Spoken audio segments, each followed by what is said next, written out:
अगस्त 2025 Jafar express, एक train जो कोयटा से पेशावर तक 400 से ज़ायद पैसेंजर्स को लेकर जा रही थी, जिसमें ज़्यादातर बच्चे, औरतें और सिक्योरिटी एहलकार थे जो छुट्टियों पर अपने घरों को जा रहे थे। जब यह ट्रेन बुलांग की बुलंद तरीन पहाड़ियों से गुजरती हुई एक सुरंग से निकली तो इसकी पटड़ी पर अचानक से धमाका हुआ। धमाका करने के बाद इस ट्रेन को हाईजैक कर लिया गया। हाईजैक करने वाला गिरोह BLA यानी बलूचिस्तान लिबरेशन आर्मी था।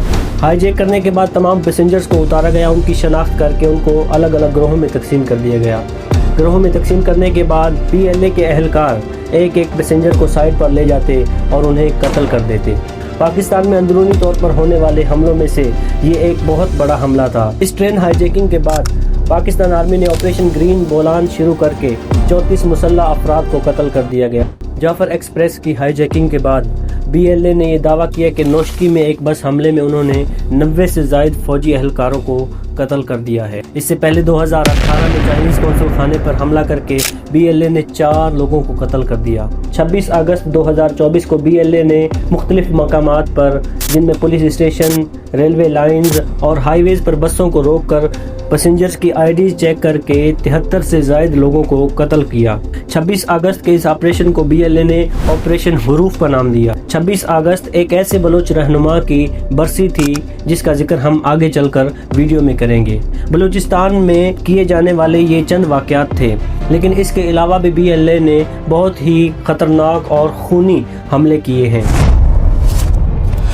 बलूचिस्तान लिबरेशन आर्मी के हमलों का मकसद पाकिस्तान सिक्योरिटी फोर्सेस, कौमी तनसीबात और चाइनीज़ कौंसल खानों पर हमला करना है। BLA का मकसद पाकिस्तान से अलहदगी और चाइना और पाकिस्तान के प्रोजेक्ट्स पर हमला करना है, जिनमें CPEC के प्रोजेक्ट में रुकावट डालना है। बलूचिस्तान में मौजूदा अमन व अमान की सूरत हाल और कई दहाइयों से चलते हुए फसादात की आखिर वजह क्या है, बलूचिस्तान लिबरेशन आर्मी के पीछे कौन है और इसकी हिस्ट्री क्या है, ये सब जानेंगे आज की इस वीडियो में।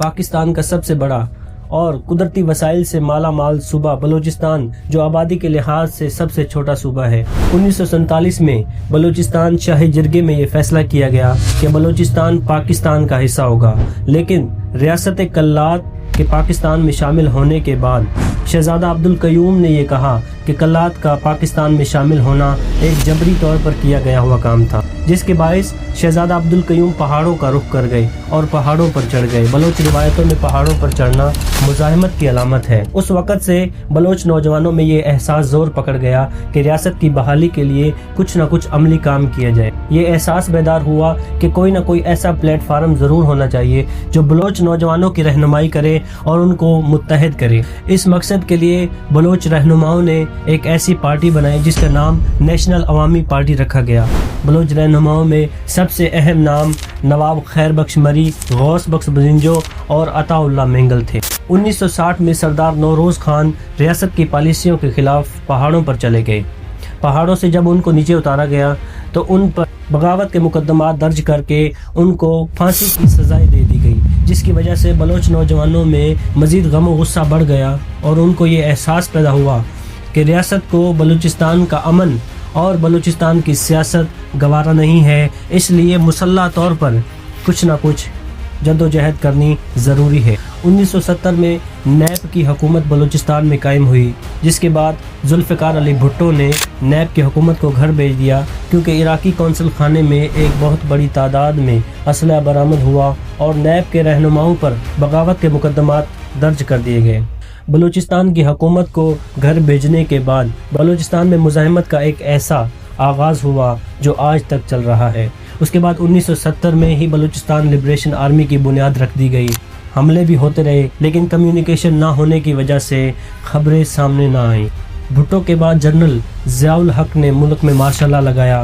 नैप यानी नेशनल अवामी पार्टी के गिरफ्तार किए गए रहनुमाओं को रिहा कर दिया गया। बलूचिस्तान के कौम परस्त और सोशलिस्ट रहनुमा नवाब खैर बख्श मरी गिरफ्तारी से आज़ाद होने के बाद अफ़गानिस्तान चले गए। इस खुद साख्ता جلا وطنی کے بعد وہ UK چلے گئے۔ UK جا کر انہوں نے ایک بیان جاری کیا کہ روس کی فوج اور افغان مجاہدین کے درمیان جھڑپوں اور لڑائیوں نے انہیں بہت کچھ سکھا دیا۔ نواب خیر بخش مری اب ریاست کے بالکل مخالف ہو گئے تھے۔ انہوں نے بہت سے بیانات جاری کیے۔ اس کے بعد جو ساتھی نواب خیر بخش مری کے ساتھ افغانستان گئے تھے، افغانستان میں ڈاکٹر نجیب اللہ کی حکومت ختم ہونے کے بعد وہ پاکستان آ گئے۔ کچھ عرصہ خاموش رہنے کے بعد سن 2000 میں پریزیڈنٹ مشرف اور انٹرنیشنل کمپنیوں کے درمیان بلوچستان میں قدرتی وسائل کے حوالے سے کچھ معاہدے ہوئے، جن کی نواب خیر بخش مری اور ان کے ساتھیوں نے مخالفت کی، اور جو گروہ مسلح افراد تھے انہوں نے بلوچستان کے مختلف مقامات پر حملے کیے۔ انہی معاہدوں کے درمیان بلوچستان کے ایک جج جسٹس نواز مری کا قتل کر دیا گیا، جس کے مقدمے میں نواب خیر بخش مری کو گرفتار کر لیا گیا اور ان کو جیل میں ڈال دیا گیا۔ نواب خیر بخش مری کو گرفتار کرنے کے بعد بلوچستان لبریشن آرمی نے اور بھی زیادہ حملے کیے۔ اسی دوران ہم ذکر کرتے ہیں بلوچستان کے ایک ایسے رہنما کا جس کا بلوچستان کے امن میں بہت زیادہ اہم رول تھا۔ بلوچستان کے کولو شہر کے بگٹی قبیلے میں 1927 میں پیدا ہونے والے نواب شہباز اکبر خان بگٹی، جو بگٹی قبیلے کے سردار تھے، 1958 میں ملک فیروز خان نون کی حکومت میں ہی نواب اکبر بگٹی کے مشورے سے گوادر کو عمان سے پاکستان نے 60 لاکھ امریکی ڈالر میں خریدا۔ نواب اکبر بگٹی کے نیشنل عوامی پارٹی سے تعلقات بہت مضبوط تھے۔ ان کے ایک بھائی نیشنل عوامی پارٹی کے رہنما تھے۔ 1973 میں جب بلوچستان میں نیب کی حکومتوں کو گھر بھیجا گیا تو اس کے بعد نواب اکبر بگٹی کو بلوچستان کا گورنر بنا دیا گیا۔ 1974 میں حکومت سے نا اتفاقی کی وجہ سے نواب اکبر بگٹی نے ریزائن دے دیا۔ کچھ عرصہ سیاست سے دور رہنے کے بعد 1988 میں نیشنل الائنس کو جوائن کیا اور بلوچستان کے وزیر اعلیٰ منتخب ہوئے۔ بلوچستان کے وزیر اعلیٰ بننے کے بعد 1990 میں بے نظیر کی حکومت سے نہ بننے کے بعد انہوں نے ایک بار پھر استعفیٰ دے دیا۔ اس کے بعد انہوں نے اپنی پارٹی بنائی جس کا نام رکھا گیا جمہوری وطن پارٹی۔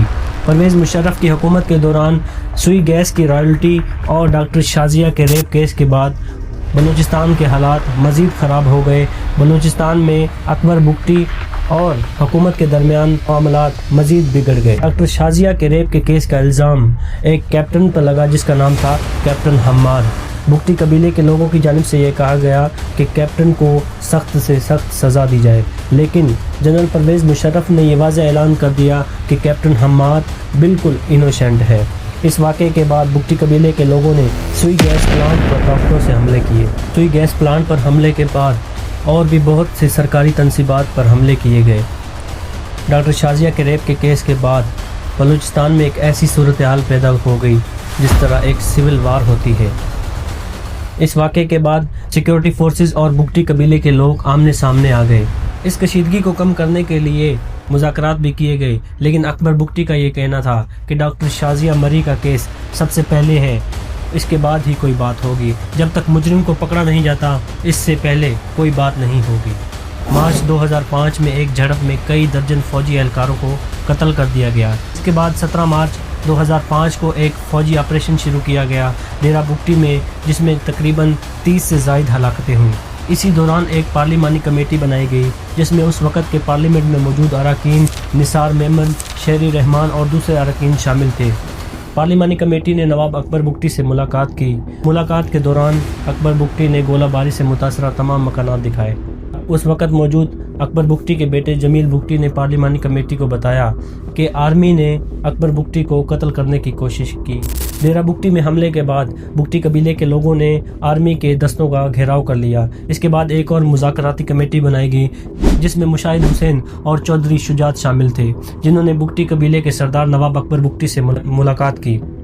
ملاقات کے دوران اکبر بگٹی نے ان کے گھر کے قریب ایک FC کی چیک پوسٹ کے خاتمے کے علاوہ اور بھی بہت سے مذاکرات سامنے رکھے۔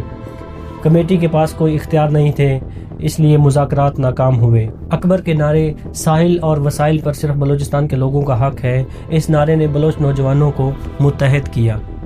اسی دوران پرویز مشرف کے کولو کے علاقے میں ایک جلسے کے دوران BLA نے حملہ کیا۔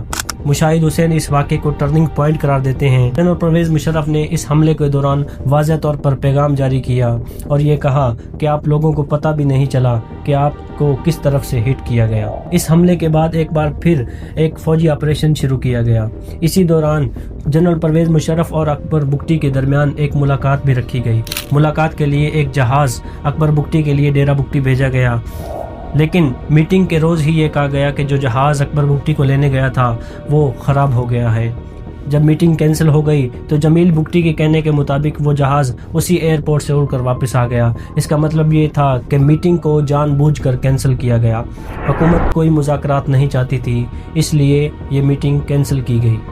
कई मुज़ाकरात के बावजूद जो एफसी की पोस्ट अकबर बुगटी के घर के करीब थी उसको ना हटाया गया। मनीज़ जहांगीर उन सहाफ़ियों में से एक है जिन्होंने आखिरी वक्त में अकबर बुगटी से मुलाकात की। मनीज़ जहांगीर ने यह सवाल किया कि आप एक ऐसी मुनज़्ज़म फ़ौज का सामना कर सकते हैं? अकबर बुगटी ने जवाब दिया कि मेरा ये इरादा तो नहीं, लेकिन हमारे पास कोई और चॉइस भी नहीं है। मनीज़ जहांगीर ने यह भी सवाल किया कि क्या अब मुज़ाकरात की कोई गुंजाइश है? अकबर बुगटी का कहना था कि मुज़ाकरात की अब कोई गुंजाइश नहीं है, वो तो हम पर गोलाबारी कर रहे हैं। जो मुज़ाकराती कमेटी पहले आई थी उनके पास कोई हकूक नहीं थे। इसके बाद दिसंबर 2005 में मज़ीद मुज़ाकरात से इनकार करते हुए अकबर बुगटी पहाड़ों पर चले गए। कई सहाफ़ी पहाड़ों पर भी उनसे मुलाकात करते रहे और उनका मौक़िफ़ जानते रहे। शहज़ादा जुल्फ़िकार वो सहाफ़ी थे जो उनसे पहाड़ों पर मिले। अकबर बुगटी ने यह कहा कि हमसे बात करें, हम बूढ़े हो चुके हैं, क्योंकि हम जज्बाती नहीं हैं। नौजवान शायद वो आपकी बात भी ना सुने। इसके बाद रियासती इदारों की तरफ से अकबर बुगटी की तलाश जारी रही और बिलाखिर 26 अगस्त 2005 को कोलू के इलाके में तरतानी के पहाड़ों के दरमियान एक फ़ौजी ऑपरेशन में अकबर बुगटी को कत्ल कर दिया गया। अकबर बुगटी की हलाकत के बाद डेरा बुगटी में एक ताबूत लाया गया जिसको 2 ताले लगे हुए थे। ताबूत खोलने के बगैर इस ताबूत को दफना दिया गया। बुगटी कबीले का कोई भी फर्द इसमें शामिल नहीं था। वो सफ़र जो मुज़ाकरात से शुरू हुआ था अब मुज़ाहिमत पर आ चुका था। कोयटा से लेकर कराची तक इस हलाकत की अफवाह फैल गई और पूरे मुल्क से इसका रद्द अमल सामने आया। बलूचिस्तान के हालात बहुत कशीदा हो गए। एक रहनुमा और एक बलोच नज़रियाती रहनुमा जो बलोचों के हक़ में बात करता था उसको कत्ल कर दिया गया।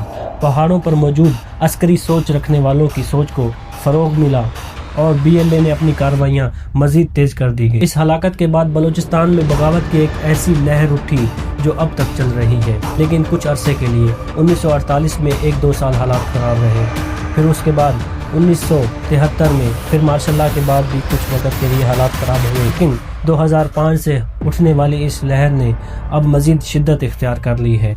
नवाब अकबर बुगटी की हलाकत के अगले साल नवाब खैर बख्श मरी के बेटे बालाच मरी को एक फ़ौजी ऑपरेशन में कत्ल कर दिया गया जो BLA का सरबराह तस्वर किया जाता था।